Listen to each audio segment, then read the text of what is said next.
Olá, olá, olá, olá, sejam todos bem-vindos. Vamos começar nossa aula de arte, artes visuais, e o assunto de hoje será arte na Grécia, cujo título é Arte e Estética.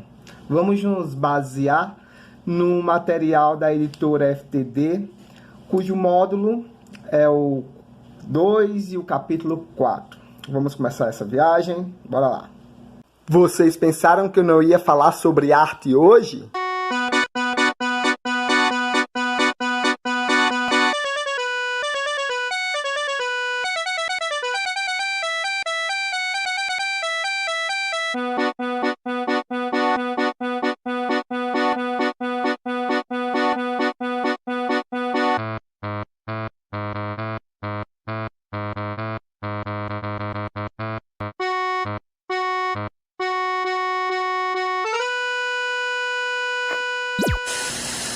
Então, razão. Razão é uma palavrinha que vamos começar a dar início a essa aula. Por quê?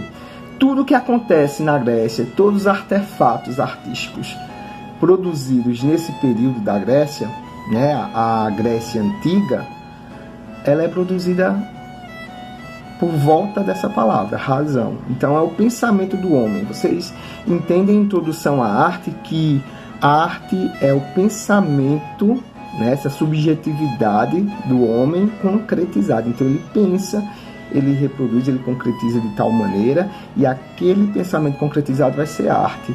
E isso acontece muito aqui em Grécia. Então a razão vai ser base de tudo que acontece na Grécia. A Grécia, ela vai surgir através de mitos, da mitologia, da história, ou seja, do pensamento desse homem. Tá certo? Esse pensamento, ela vai se basear também com outra palavrinha-chave que se chama estética. Então entenda que os gregos, eles veneram, eles amam, eles adoram, né? Eles acabam cultuando a estética. Aristóteles já dizia de que a arte só é arte se tiver uma estética, se tiver uma beleza a se apreciar.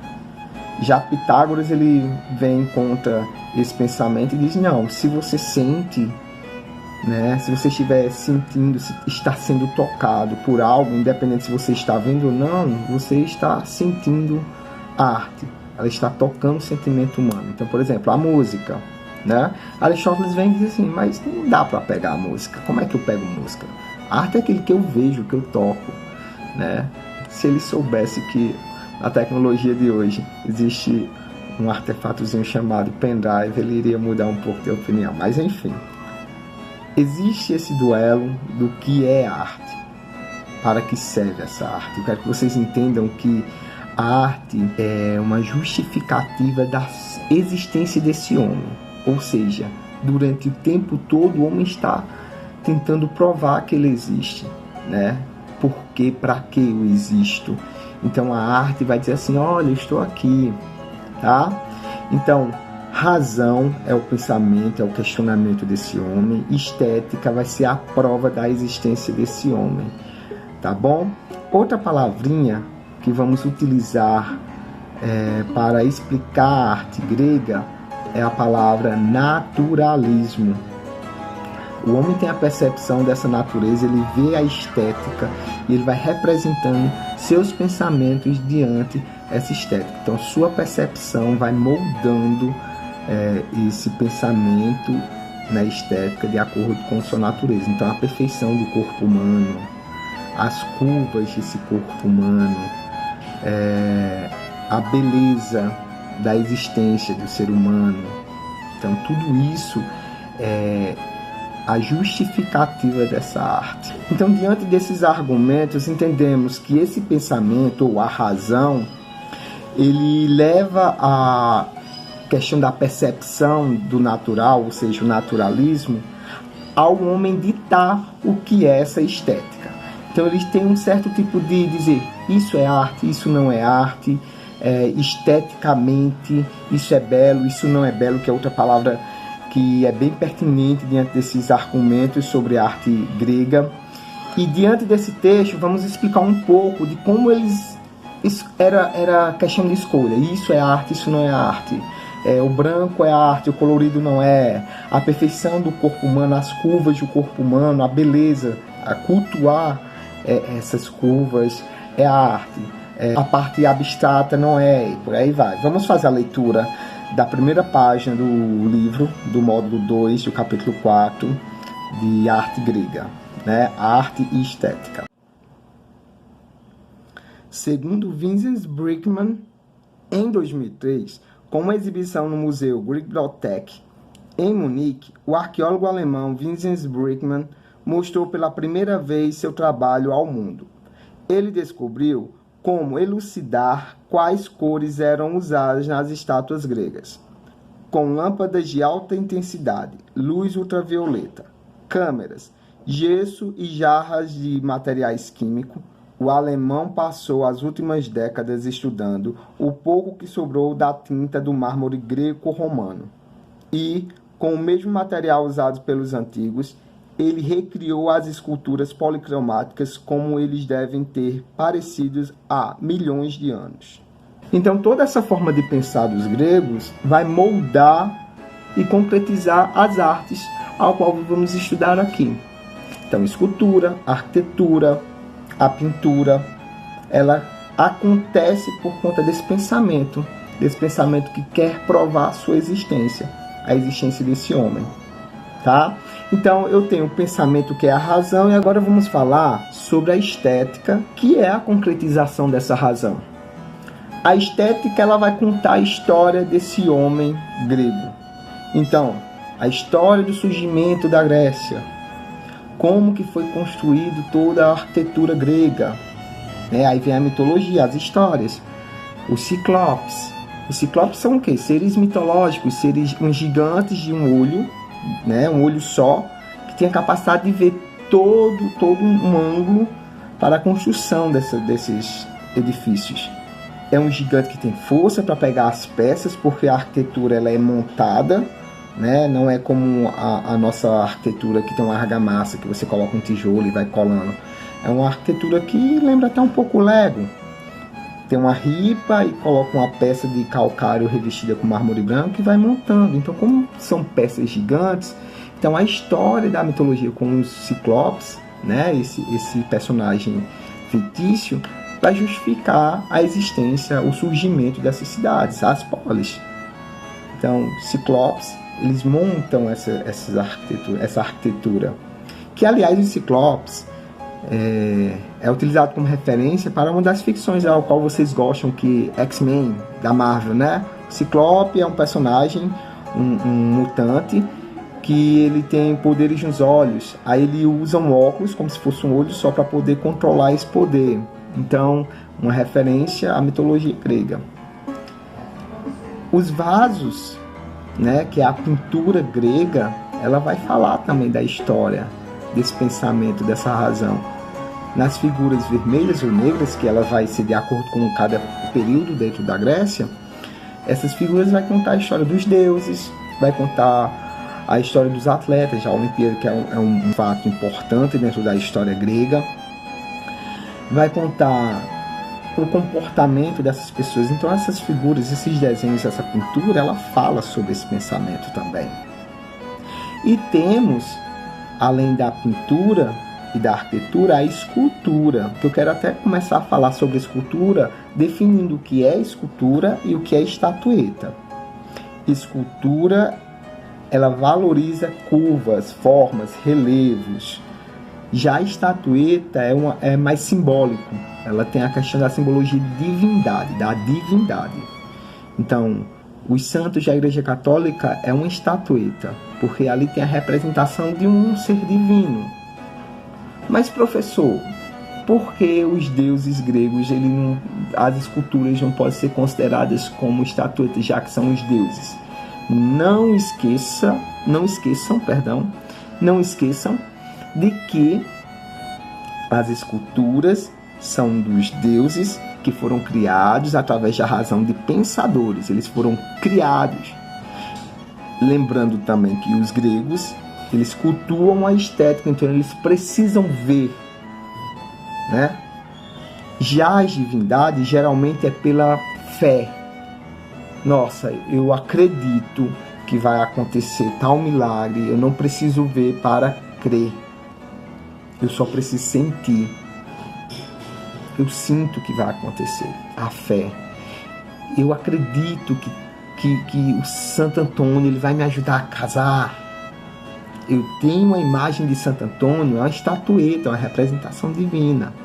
Mas eu tenho uma escultura do deus Apolo.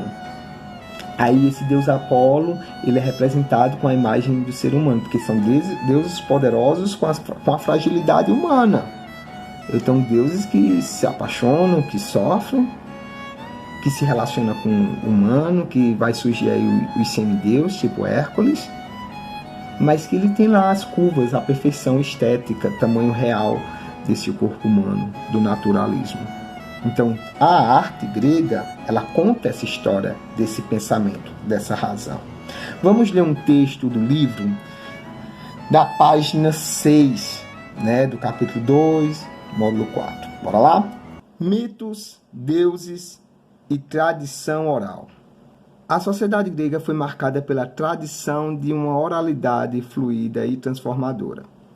O termo grego mitos significa história ou narrativa e remete, portanto, às histórias do povo grego, de seus deuses e heróis. Os mitos eram transmitidos oralmente e, por isso, tinham várias versões. Nesse contexto, a memória assumia grande valor, assim como seus guardiões, os poetas. Para os gregos, a morte significava uma ausência de memória. Por isso, o objetivo era viver a vida intensamente, de modo que o indivíduo não fosse esquecido e que seus feitos perpetuassem nas ideias das próximas gerações. Antes de dar continuidade aqui à nossa aula, eu quero aqui indicar um filme e desde já deixar uma atividade para casa. Eu gostaria que, diante do filme, vocês venham a produzir um relatório, um resumo, e diante desse relatório vocês identifiquem no filme a arte grega, tá certo? O filme é esse aqui. I've watched from the underworld. It is time for the mortals to pay.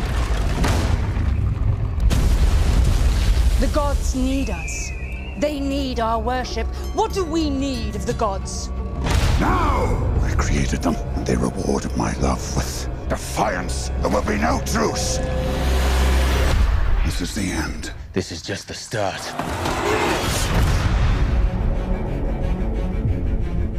Perseus, I've been watching over you for a long time now. I've always been there. Have I heard his prayers? The sun knows no love for me. This isn't your fight. Someone has to take a stand.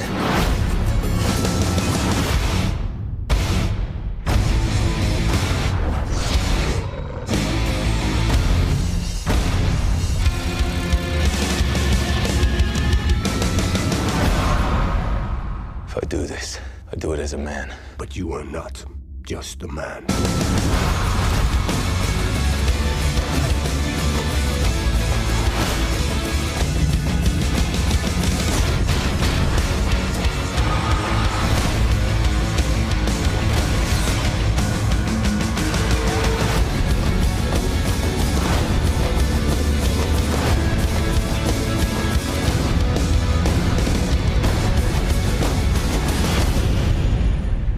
Release the Kraken!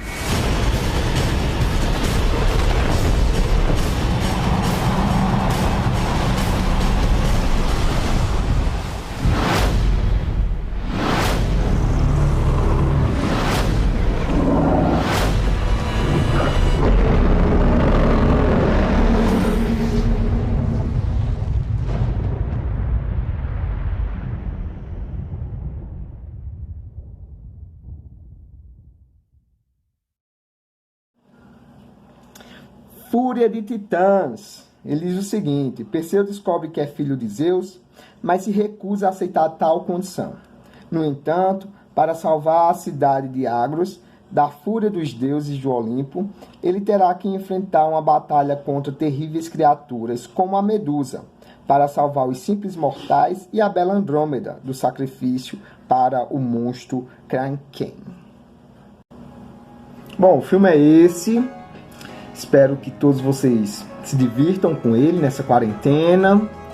E no retorno das aulas eu vou receber essa atividade e vou passar a vista. Bom, vamos para os períodos da Grécia. E o primeiro deles se encontra por volta do século 8 a século 6 a.C. É o período arcaico. E como a palavra diz, né, arcaico, eu acho que no dia a dia usamos essa expressão, arcaico. Vixe, como é arcaico. É uma coisa grosseira, uma coisa simples, uma coisa mais rígida. Como exemplo, vamos citar aqui a escultura. A escultura, ela apresenta traços simples, né? Um mármore que não é tão trabalhado. Temos a matéria-prima também presente do calcário. Esses traços simples vai representar a figura humana, mas não vai valorizar tanto as curvas, o naturalismo. Então não existe um realismo nas formas, né? A escultura, ela começa com a face, o formato de U, e aí vai começando a representar as pequenas expressões do corpo humano. Diante dos argumentos do período arcaico, eu vou compartilhar uma história. Na verdade, uma história, uma mitologia, né? Faz parte da mitologia da Grécia, que são de dois irmãos. Um se chama Cleobis, não é Clébio, nosso coordenador não é Cleobis, e Biton, que são dois irmãos, filhos de Sidipe, que essas mães, Sidipe, ela procura o melhor dos seus filhos. Em busca desse bem-estar dos seus filhos, ela procura a deusa Hera e clama, pede, né, o melhor para os seus filhos. Em troca disso, ela sai da sua casa, se comove até ao templo dela e fica lá com um certo de auxiliar, alguma coisa assim. E a deusa, olha só a mentalidade da deusa. Ela acha que o melhor é o sossego, é a paz, é o descanso. E aí, durante o sono, os irmãos acabam morrendo de uma maneira tranquila, serena, por conta desse pedido de bem-estar, pensamento da deusa. Então vamos analisar um pouco, vamos ver essa imagem desses dois irmãos na escultura no estilo arcaico e falar um pouco sobre elas. Bora lá? Bom, é possível observar que na escultura não existe uma ideia tipo de retrato, de personalização. Observamos que os rostos são genéricos, são simples, apresentam uma feição plácida, carente de emoções fortes. O corpo é retratado de formas rígidas e simétricas. A escultura é denominada couros, caracterizada pela nudez, frontalidade, porte inabalável. Essas esculturas não eram nenhum tipo de retrato, mas sim uma representação de ideias e valores abstratos da aristocracia da época. Ainda no período arcaico temos as pinturas, pois os escritos afirmam que tem um grau de importância até mesmo do que a escultura. Então vamos ter a pintura em cerâmica de figuras negras. Na próxima aula vamos explicar exatamente a técnica, mas a importância das figuras negras, né, que vai representar a história dos deuses, dos atletas, e ela está entre o período arcaico e período